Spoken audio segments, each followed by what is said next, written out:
nessa sexta-feira, começando de sexta, né? O ensino da palavra. E, irmãos, aquele que não senta para ouvir, ele não é digno de se levantar para falar. Amém? É necessário sentar para ouvir, para que depois a mãe você se levante para falar, né? Porque tem pessoas, infelizmente, principalmente os pentecostais, gostam de falar, mas não gostam de ouvir. Você pode ler lá 1 Coríntios e 2 Coríntios, você vai entender o que eu estou dizendo. Eram os crentes mais santos, né? Eles se achavam mais santos, tinha todos os 9 dons, mas era totalmente atrapalhado naquilo que fazia. E eu estou me incluindo nisso. Então, aprende, irmãos, em nome de Jesus. Amém? Aprende em nome de Jesus. Essa lição aqui vai ser a lição 6 da revista que nós estamos estudando, a Igreja e Sua Trajetória. Essa lição vai falar um pouquinho sobre o que nós temos que fazer como igreja, né? Então, as pessoas estão realmente querendo viver um evangelho muito fácil e infelizmente esse evangelho não existe, né? Ele não existe, mas tem pessoas falando que ele existe.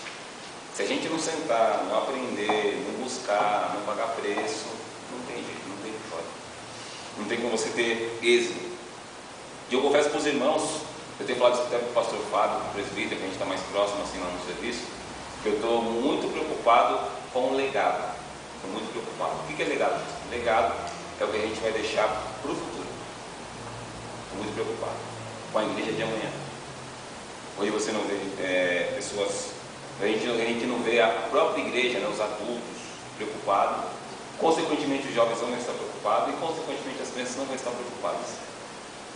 E eu estou muito preocupado, sinceramente muito preocupado com o legado que nós estamos deixando, porque o Senhor vai cobrar isso de cada um de nós, né? Então, estou muito preocupado mesmo, tenho falado isso, enfatizado isso, até com muita ênfase, tenho colocado isso, ficando até um pouquinho chato de falar toda hora sobre isso, mas é uma verdade que eu não posso fugir dela, amém? Eu tenho uma Bíblia aqui, alguém quer emprestar? A gente vai usar um pouquinho a Bíblia hoje. Alguém que não tem Bíblia? Quer usar minha Bíblia? Todos têm Bíblia? Todos têm Bíblia? A gente vai usar um pouquinho a Bíblia hoje, então. Eu peço aos irmãos, orem por esse trabalho, apresenta esse trabalho. Não porque eu estou, não, aqui não, presbítero, não, é porque o Senhor, Ele quer implantar uma raiz, amém? Uma estrutura. E a estrutura só vem através da palavra, não tem jeito. No dia da diversidade não vai ser aquilo que nós falamos em mistério, que é muito bom, tem que continuar falando, pular, continuar pulando, mas o que vai nos sustentar é a palavra. No dia da diversidade, como foi falado muito no passado, no dia mau, a palavra vai nos sustentar, é que vai nos colocar de pé a oração e o jejum. Esses 3 elementos é que vai nos manter de pé. Eu confesso para os irmãos que o que tem me mantido de pé são esses 3 elementos: palavra, oração e o jejum. Amém? Todos acharam a lição 3? A igreja resistindo aos ataques e à ação do tempo.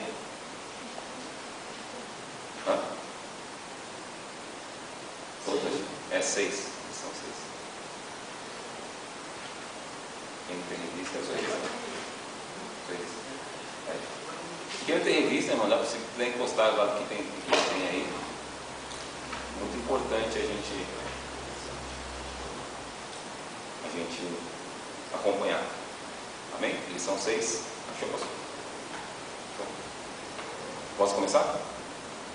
Vamos ver então o texto bíblico básico que está lá em Atos 12, versículo 1, do versículo 1 ao versículo 4, diz assim: E por aquele mesmo tempo, o rei Herodes estendeu as mãos sobre alguns da igreja para os maltratar, e matou a espada a Tiago, irmão de João. E, vendo que isto agradara aos judeus, continuou mandando prender também a Pedro. E era os dias dos asmos.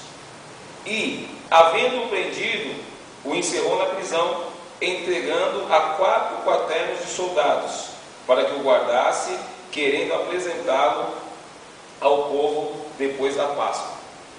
Amém? Então, se você fazer comentário nesse texto aqui.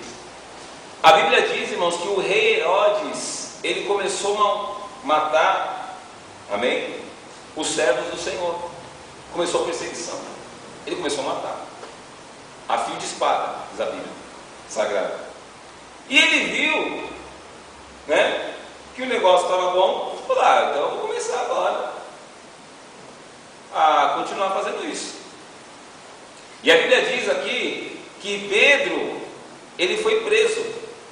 Olha só o poder que existe e que tem na vida de um homem cheio do Espírito Santo, de uma mulher cheia do Espírito Santo. Homem, quando eu falar aqui, eu vou falar na forma genérica, tá bom? Homem e mulher.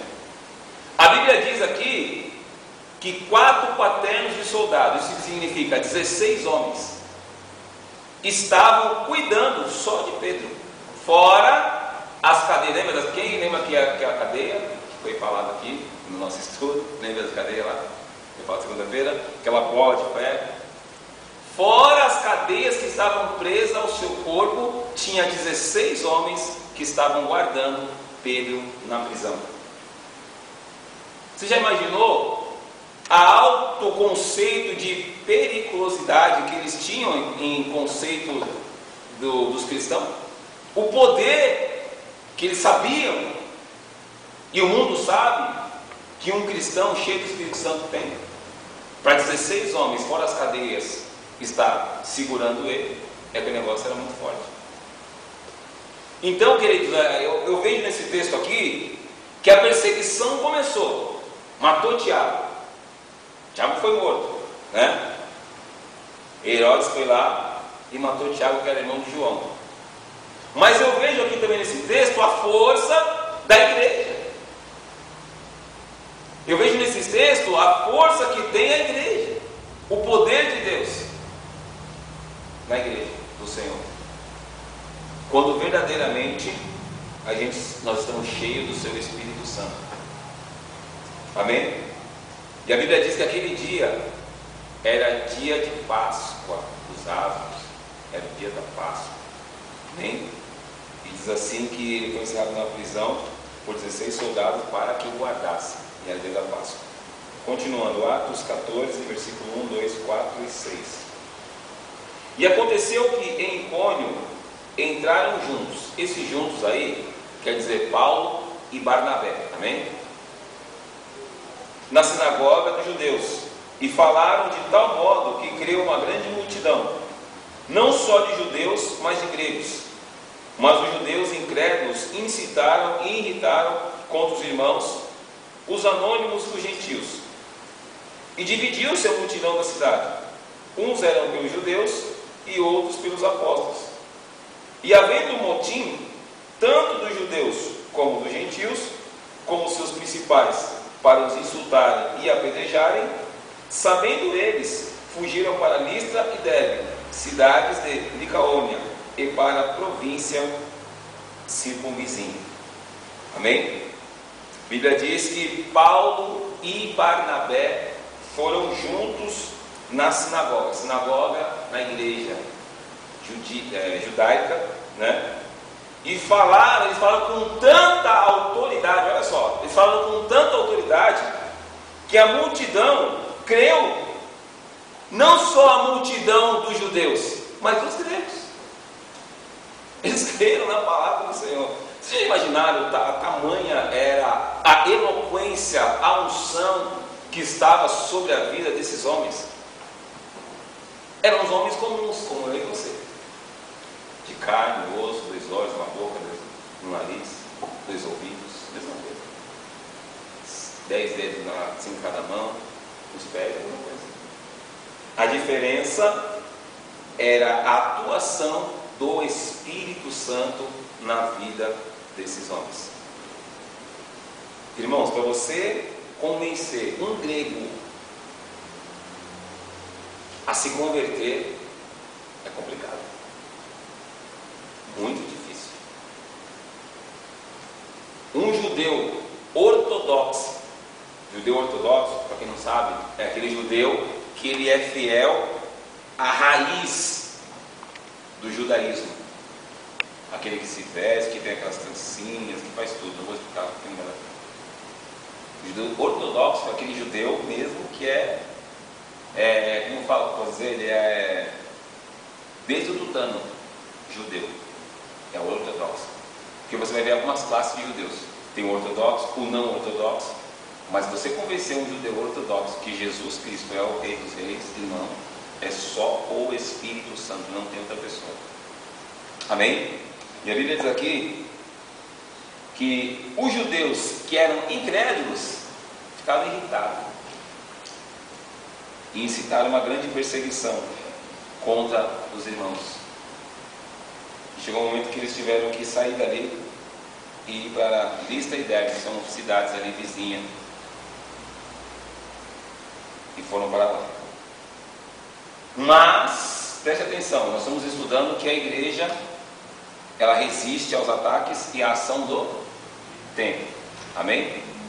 Vamos gravar isso aqui na nossa mente? Diz assim comigo: a igreja resistindo aos ataques e à ação do tempo. Desde aquela época, antes daquela época, a igreja vem resistindo aos ataques. E nós vamos ver agora através do estudo da palavra, que tem uma palavra que Paulo fala, que é lindo, que nós vamos ver aqui daqui para frente, não vou descretizá-la agora, que vai falar justamente quando nós vencemos algo que Gamaliel disse. Nós estamos vencendo até hoje. E Gamaliel, para quem não sabe, ele foi quem ensinou Paulo. Tudo que Paulo sabia foi Gamaliel. Gamaliel era um homem muito inteligente, doutor, homem assim, graduado, muitas patentes em conhecimento. Chamava-se Gamaliel.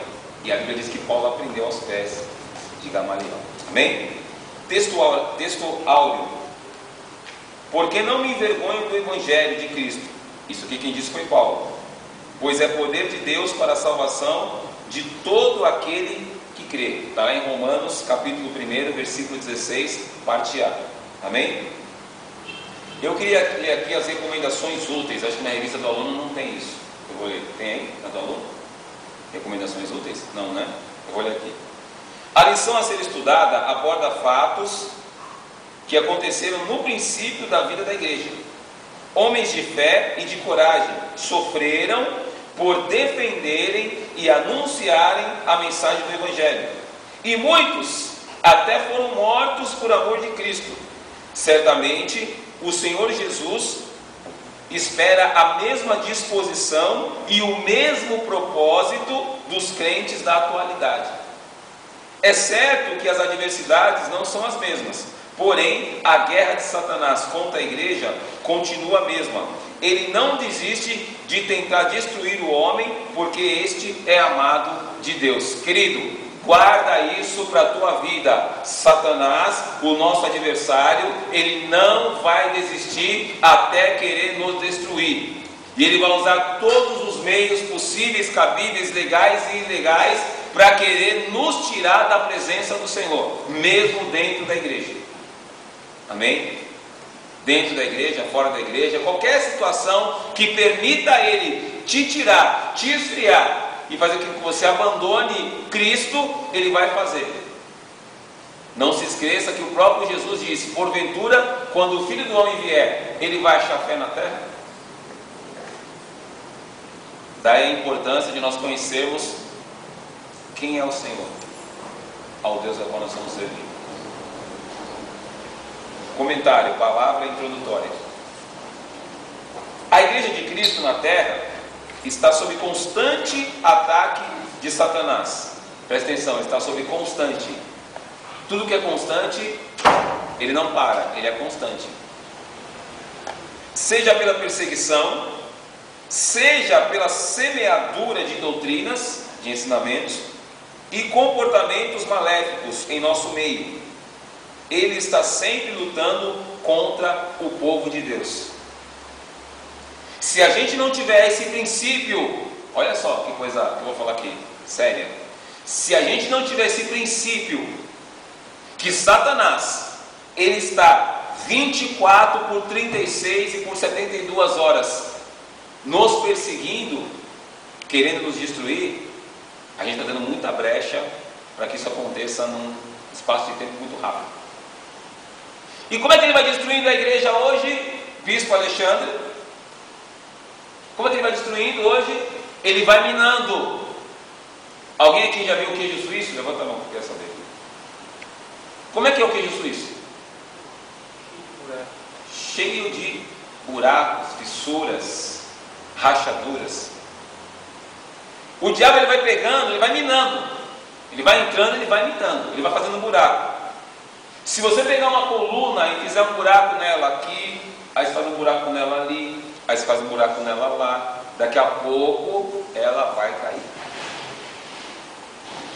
Você não precisa tirar ela do lugar dela não. Ela vai cair no lugar que ela está. Está entendendo o que eu estou dizendo? Ela vai cair no lugar que ela está. E se ela cair, aquilo que ela está sustentando cai.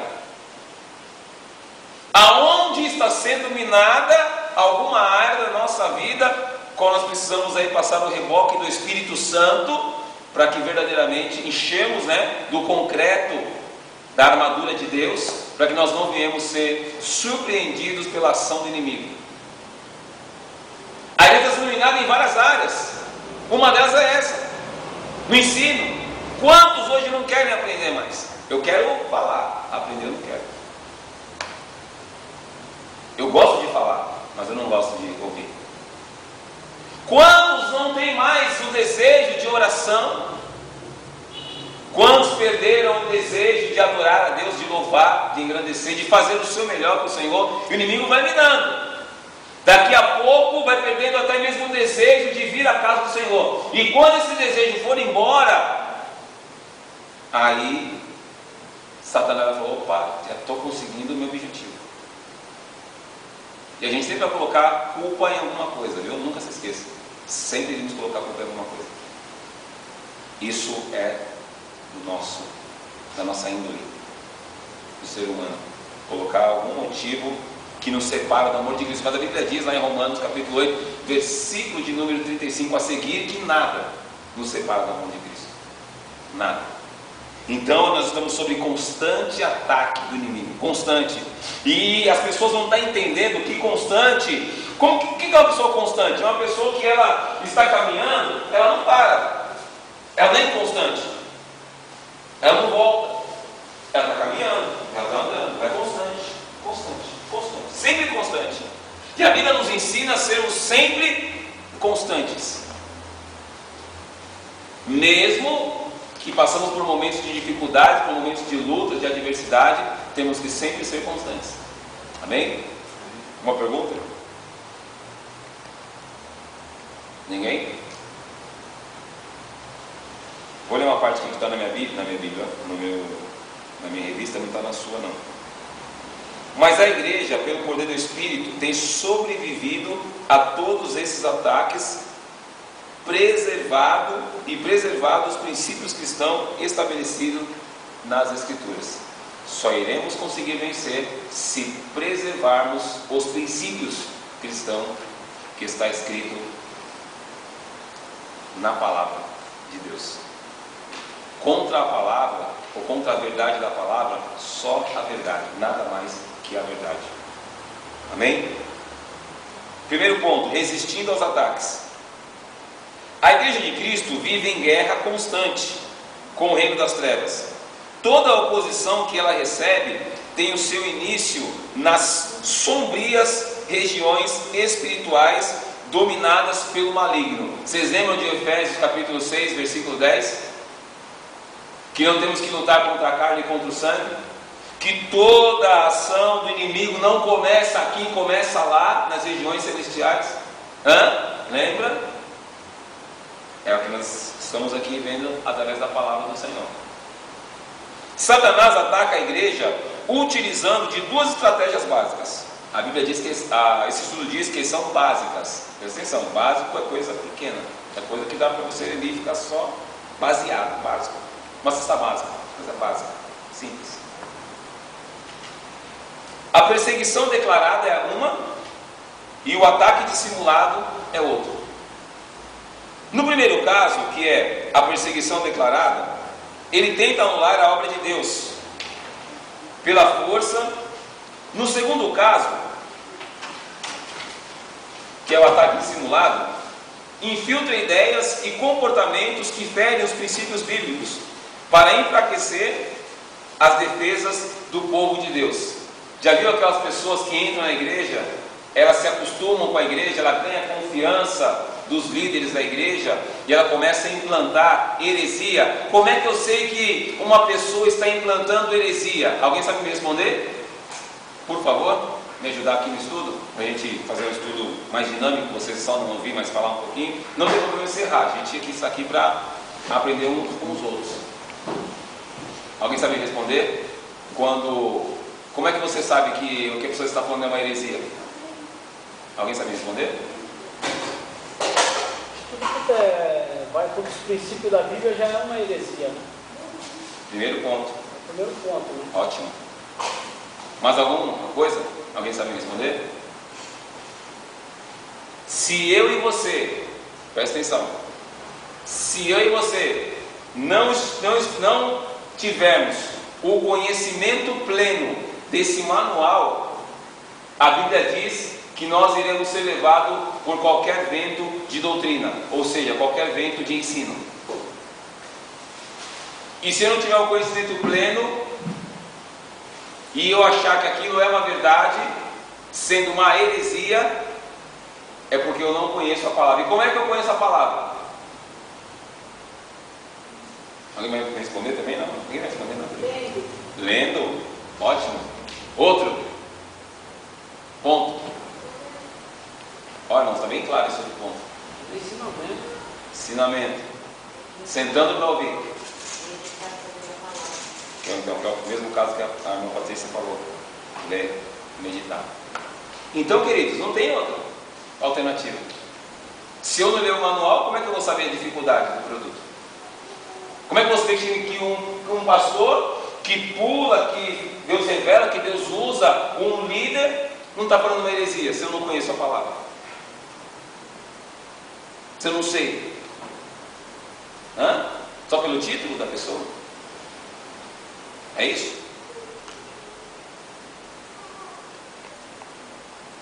Então nós precisamos ficar bem atentos àquilo que está sendo dito, porque a Bíblia diz assim que nos últimos dias virão falsos profetas, fariam sinais, fariam prodígios, fariam maravilhas, mas Deus não é com eles. E aí? Como é que eu vou saber? Orando, pedindo para o Senhor o dobro do discernimento, como já nós falamos aqui na lição da revista Batalha Espiritual, jejuando, para o Senhor me revelar, e lendo a palavra. Não tem outro. É os três elementos que vai me dar estrutura. E infelizmente são os três elementos que a igreja não quer. Hoje, século XXI. Então que Deus possa implantar isso nas nossas mentes aqui. Nós que estamos aqui, nós estamos aqui em 12, 13, se não me falha a memória. E multiplicar isso. Porque isso aqui é estrutura para a nossa vida cristã, para os nossos filhos, para os nossos netos, legado, isso aqui. Amém? Então, 2 pontos: guerra declarada e ataque dissimulado. 1.1, o combate espiritual. Ponto 1 aí. A ação da igreja na terra é um trabalho espiritual. A luta pela salvação de uma alma movimenta o mundo espiritual. Essa verdade aparece muito claramente nas Escrituras. Abra para mim, por favor, Efésios 6, 11 e 12. É bem conhecido, mas vamos ver. O trabalho da igreja aqui na terra, ela é espiritual. Começa espiritualmente. É o trabalho da igreja. Começa espiritualmente. E eu só vou vencer luta espiritual. Irmãos, presta atenção no que eu vou dizer aqui. Nós só vamos vencer luta espiritual com armas espirituais. Você não vai vencer luta espiritual com arma carnal. Não vai vencer. Escuta, não vai vencer. Não vai. Isso aqui é o ponto. Ponto. Não vai vencer, ponto. Como que as pessoas vencem aí fora lutas carnais? Com armas carnais. Pega um revólver, pega uma faca, sai no tapa, para resolver o seu problema carnal. Luta espiritual, eu só venço com arma espiritual. Arma espiritual, os 3 elementos: oração, jejum, palavra. Não tem outros. São os principais. Irmão, se alguém tiver alguma pergunta para fazer, uma colocação para fazer, não tem problema. Faça. Nós estamos aqui para conversar. Amém? Quem achou de ler para mim, por favor? Efésios 6, 11 e 12. Revesti-vos de toda a armadura de Deus, para que poderdes ficar firmes contra as ciladas do diabo. Porque a nossa luta não é contra o sangue e a carne, e sim contra os principados e potestades, contra os dominadores deste mundo tenebroso, contra as forças espirituais do mal nas regiões celestes. Amém? Então, texto muito conhecido, que a gente não precisa nem explanação, que a gente já ouviu muitas vezes falar sobre esse texto. Na nossa luta espiritual, a gente está achando que está lutando contra a pessoa, né? Principalmente na igreja, que é uma guerra. Lutando contra o irmão, em casa, contra a família. Não. Começa lá. A guerra começa lá. E se transfere para cá. Eu não sei se vocês lembram, que eu sempre digo assim, né, algumas orações que eu falo assim: Senhor, que o Senhor venha materializar a sua bênção para nós. Não sei se alguns irmãos já pegaram esse detalhe da minha oração, que eu sempre falo assim bem alto mesmo. Então, Senhor, materializa a sua bênção nas nossas vidas. Eu sempre falo isso. Por quê? Porque é uma guerra lá. A gente lembra de Daniel. Ele ficou quantos dias orando, irmãos? Quem pode me responder? Daniel? Naquela luta? Hã? Quantos dias? 21. Parabéns, é isso aí. Mas a Bíblia diz que quantos dias demorou para a bênção dele vir? Quem sabe responder essa?